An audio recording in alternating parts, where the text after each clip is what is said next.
कवि बिहारी। क्या पढ़ रहे थे? कवि बिहारी। इसमें से हम 2 वीडियो देख भी चुके हैं, 8 दोहे पढ़ चुके हैं। आज हम इसके बाद ये पढ़ेंगे जो मैंने बोर्ड पर लिख दिए हैं। ठीक है। कवि बिहारी गागर में सागर भरने वाले कवि हैं। कौन से कवि हैं? गागर में सागर भरने वाले, यानी थोड़े में ही बहुत कुछ कहने वाले हैं। नाच अचानक ही उठे बिनु पावस बन मोर, जानती हो नंदित करी यह दिसी नंद किशोर। पहले हम इन शब्दों का अर्थ देखेंगे। नाची यानी नाचना, बिनु यानी बिना, पावस यानी वर्षा ऋतु, हो यानी में, नंदित यानी आनंदित प्रसन्न होना, दिशि यानी दिशा, और नंद किशोर यानी भगवान श्री कृष्ण। ठीक है। मैं आपको बता दूं, इसमें है नाची अचानक ही उठी बिनु पावस बन मोर। तो बिनु के कारण यहाँ पर विभावना अलंकार है। कौन सा?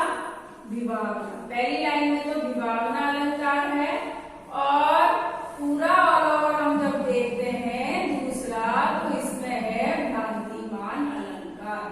कौन सा अलंकार? विभावना और भ्रांतिमान। ये जो मैं दोहा आपको पढ़ा रही हूं नाची अचानक में, इसमें। ठीक है। इसमें विभावना और भ्रांतिमान अलंकार है। अब हम इसका अर्थ देखेंगे। नाची अचानक ही उठे बिनु पावस बन मोर। देखो, बिहारी दास जी कहते हैं कि गोपियां बिना वर्षा ऋतु के ही मोरों को नाचते हुए देख करके ऐसा प्रतीत हुआ कि शायद घनश्याम अर्थात भगवान श्री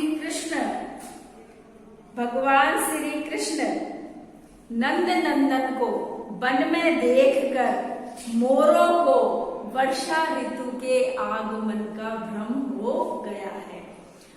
भाई, मेघ होते हैं, बादल होते हैं, वो भी काले काले होते हैं, और भगवान का जो शरीर है वो भी सांवला है। तो गोपियां, बिहारी दास जी कहते हैं कि गोपियां आपस में बात करती हुई कहती है कि बिना वर्षा ऋतु के ही मोरों के नाचने से ऐसा प्रतीत होता है जैसे तो भगवान श्री कृष्ण को वन में देखकर मोरों को वर्षा ऋतु का भ्रम हो गया है, जिसके कारण वे क्या करने लग गए? जिसके कारण वे नाचने लग गए हैं। जानती हो नंदित करी ये दिशि नंद किशोर। गोपी अपनी सखी से कहती है कि श्री कृष्ण को, गोपी अपनी सखी से कहती है कि श्री कृष्ण का वन की ओर दिशा आगमन से मोर आनंदित होकर के नाच उठे हैं। दोबारा सुन लीजिए। बिहारी दास जी कहते हैं कि गोपियों मोरों को बिना वर्षा ऋतु में ही नाचते हुए देख करके उन्हें ऐसा प्रतीत होता है जैसे भगवान श्री कृष्ण वन में आ रहे हैं। ये भ्रम उनको हो गया है, इसलिए वे नाच रही है। भगवान श्री कृष्ण का वन में दिशा आगमन को देख करके मोर आनंदित होकर के नाच उठे हैं। अगला देखते हैं। लिखन बैठी जाकी छवि, गही गई गर्भ गरूर, बहे न केते जगत के चतुर चितेरे कूर। लिखन बैठी यानी लिखने बैठने या चित्र बनाने के लिए बैठे, जाकी यानी जिसकी, छवि यानी सुंदरता, गही यानी धारण करके, गर्व यानी गर्व अहंकार घमंड है ना, और गर्वर का भी यही होता है अहंकार और घमंड। भय यानी हो गए, केते यानी कितने ही, चितेरे यानी चित्रकार, और कूर यानी मूर्ख या असफल। देखिए इसमें क्या होता है कि बड़े बड़े जो चित्रकार है वो नायिका का चित्र बनाने के लिए बैठते हैं। एक सुंदर सी नायिका थी, उसका चित्र बनाने के लिए बैठते हैं और चित्रकार बड़े गर्व से अभिमान से कहते हैं कि इसका चित्र मैं बना दूंगा। लेकिन वो नायिका का चित्र नहीं बना पाते हैं, क्योंकि जो नायिका की सुंदरता है वह पल पल बदलती रहती है, इसलिए नायिका का चित्र बना ही नहीं पाए। तो जो बड़े बड़े चित्रकार थे ना, उनका अहंकार चूर चूर हो गया। अब देखते हैं हम इसका अर्थ। लिखन बैठी जाकी छवि, कही कही गर्भ गरु, भय न केते जगत के चतुर चितेरे पूर। बिहारी जी कहते हैं कि नायिका का चित्रण, रूप चित्रण करने के लिए बड़े बड़े चित्रकारों ने अभिमान पूर्वक नायिका का चित्र बनाने की कोशिश की, परंतु वह उसके रूप सौंदर्य को चित्रित नहीं कर सके, जिसके कारण संसार में अनेक चित्रकारों का घमंड चूर चूर हो गया। क्योंकि नायिका के जो रूप सौंदर्य की छवि है वह प्रतिपल बदलती रहती है, इसलिए कोई भी चित्रकार नायिका का चित्र बनाने में सफल नहीं हुआ।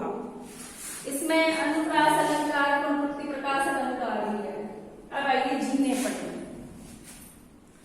झीने पट पे झुलमुली झलकती ओप अपार, सुर तरु की मनो सिंधु में लसती से पल्लव डार। इसमें मनु आ रहा है, यहाँ पे उत्प्रेक्षा अलंकार है।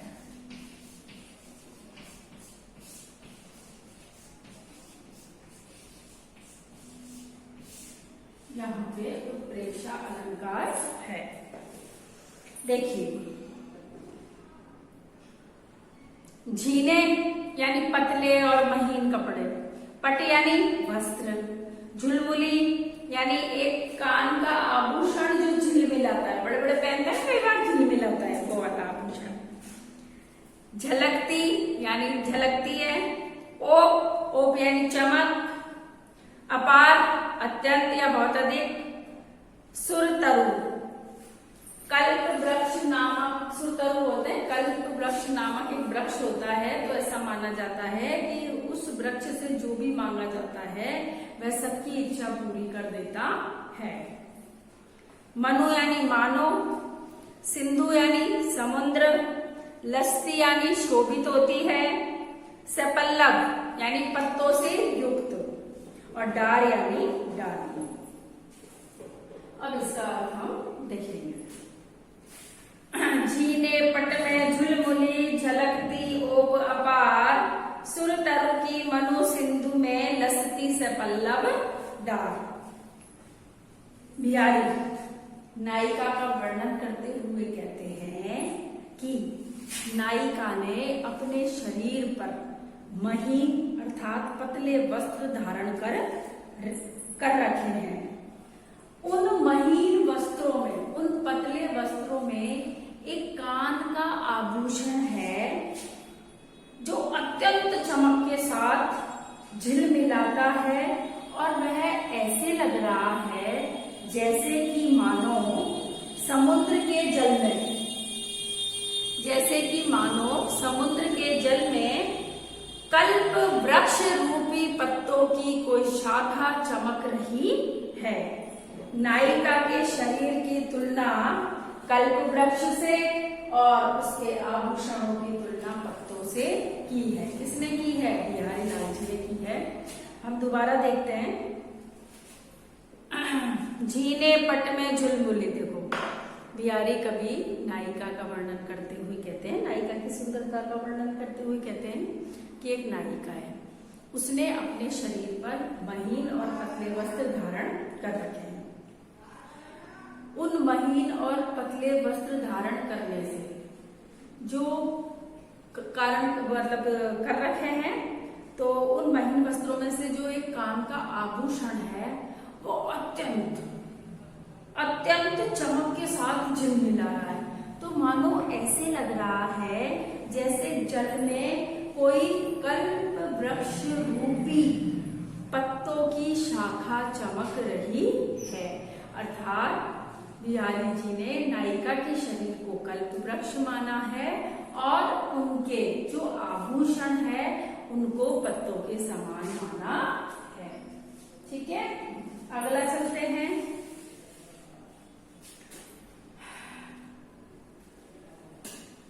कहत नटत रीजत खीजत मिलत खिलत लजियार भरे भवन में करत है नैनन हुसू पार। देखो ये बहुत बड़ा भवन है जिसमें बहुत सारे आदमी भरे हुए हैं और नायक और नायिका है जो अपनी आंखों से ही इशारा कर करके बातें कर रहे हैं। कभी हंसते हैं, कभी खींचते हैं, कभी मना करते हैं, कभी हाँ करते हैं। ठीक है, कहत यानी कहते हैं, नटत यानी मना करते हैं, रिजत यानी खींच उठते हैं, गुस्सा आता है ना कभी, मिलात यानी मिलाते हैं, खिलत यानी प्रसन्न हो जाते हैं, भरे यानी लोगों से भरा हुआ, भवन यानी भवन, नैनन नेत्रों से, सो यानी से। अब देखते हैं इसका अर्थ। कहत नटत रीजत खीजत मिलत खिलत लजियार। बिहारी जी कहते हैं कि नायक और नायिका अपने नेत्रों के माध्यम से बातचीत कर रहे हैं, अपने नेत्रों के माध्यम से बातचीत कर रहे हैं। नायक नायिका अपने नेत्रों से कुछ कहते हैं, कुछ मना करते हैं, तो कभी खींचते हैं और कभी दोनों साथ मिलते हुए प्रसन्न होते हैं और कभी शर्माते हुए दिखाई देते हैं। पूरे भवन में लोगों के होने के कारण नायक और नायिका अपने नेत्रों से ही बातें कर रहे हैं, अर्थात उन्हें लोग भरे हुए हैं। इस शर्म के कारण, इस लज्जा के कारण नेत्रों से ही बातचीत करनी पड़ रही है। दोबारा देखो, बिहारीदास जी कहते हैं कि एक नायक और नायिका दोनों आपस में अपने नेत्रों से ही बात कर रहे हैं। कभी कहते हैं, कभी मना करते हैं, कभी खींचते हैं, कभी दोनों आंखों को मिलाते हैं और प्रसन्न हो जाते हैं। क्योंकि जो पूरा भवन है वो लोगों से भरा हुआ है, इसलिए नायक और नायिका को आंखों से ही बातचीत करनी पड़ रही है। ठीक है, ये हो गया आपका। इसमें 6 का अनुप्रास अलंकार है, ये मैंने आपको बता दिया। जब मैं बच्चों को देखती हूँ तो बच्चे व्याख्या तो करते नहीं, केवल अर्थ करते हैं। मैं चाहती हूँ कि आप लोग व्याख्या करें और व्याख्या में विशेष जरूर लिखें। ये विशेष के लिए ही मैं आपको ये अंदर की चीजें बताती हूँ कि इनमें कौन सा अलंकार है, कौन सा नहीं है। ये आपके विशेष के लिए बहुत ज्यादा महत्वपूर्ण है। अब आप लोग डायरी में लिए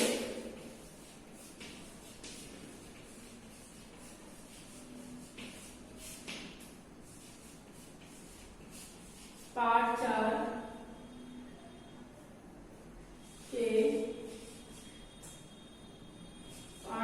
के जो दोहे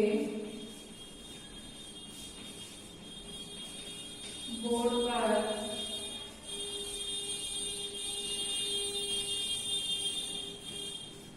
समझाए गए हैं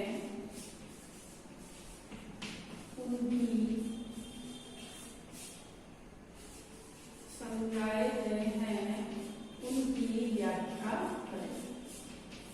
ठीक है, पाठ 4 के जो दोहे बोर्ड पर समझाए गए हैं उनकी व्याख्या करें, यानी आपको उनकी व्याख्या करनी है। मैं बार बार कहती हूँ लेकिन कुछ मजा नहीं आ रहा। भैया आप लोग देखते हो तो देखा भी करो, अगर आपको कुछ समझ में नहीं आया तो बोला भी करो, फोन भी कर सकते हो, कमेंट बॉक्स में भी लिख सकते हो। आज के लिए तो बस इतना ही। अगली क्लास में हम फिर पढ़ेंगे बिहारी जी के कुछ दोहे और बचे हैं उनको। यदि आपको समझ में नहीं आए तो आप कमेंट बॉक्स में लिखना, नहीं समझ में आए तो आप डायरेक्ट कॉल भी कर सकते हैं। आज की क्लास में इतना ही, बस अगली क्लास में हम फिर मिलेंगे।